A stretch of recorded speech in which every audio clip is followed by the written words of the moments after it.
Next, we're going to talk about your cuts. First off, there's two kinds of cuts. The angles are the same, how they're applied is different.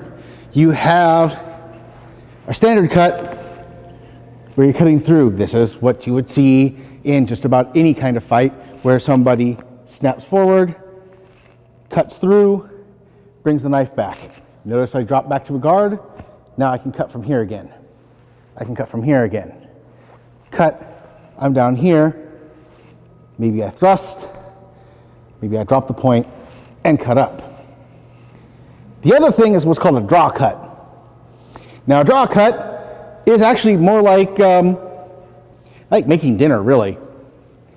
Because when you cut a tomato or a roast or anything else, you have it sitting there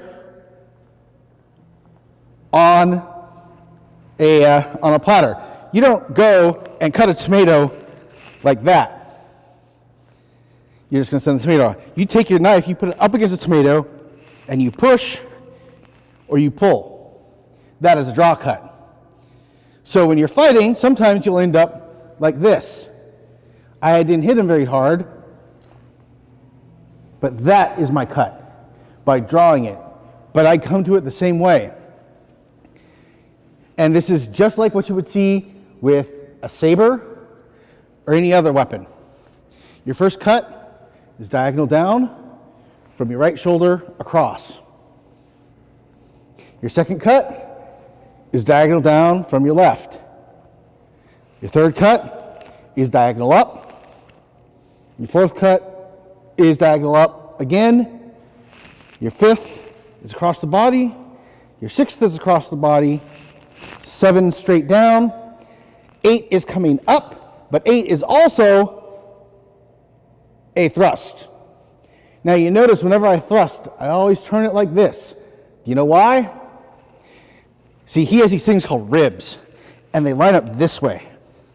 So if I try to stab him this way, it goes in a little bit and gets stuck on his ribs.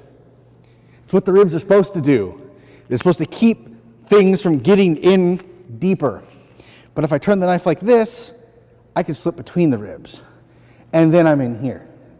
And then he's having a very bad day. Thank you.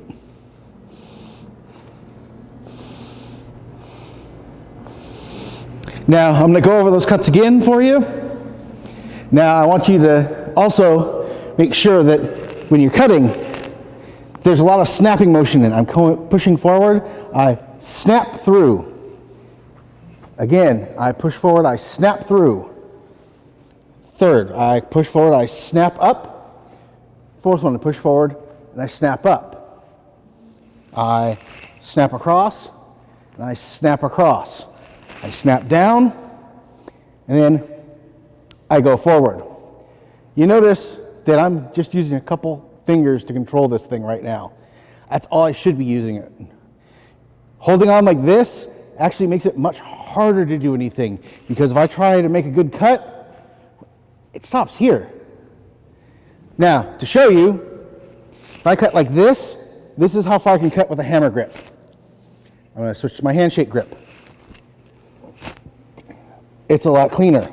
If I try to thrust in a hammer grip, I either have to practically break my wrist, or I have to thrust out here like that. You may do this in a fight, but don't count on it. This, you're going to do in a fight, because this is how you're going to thrust most of the time. Now with that, we're going to start talking about how to keep yourself from getting stabbed with a knife.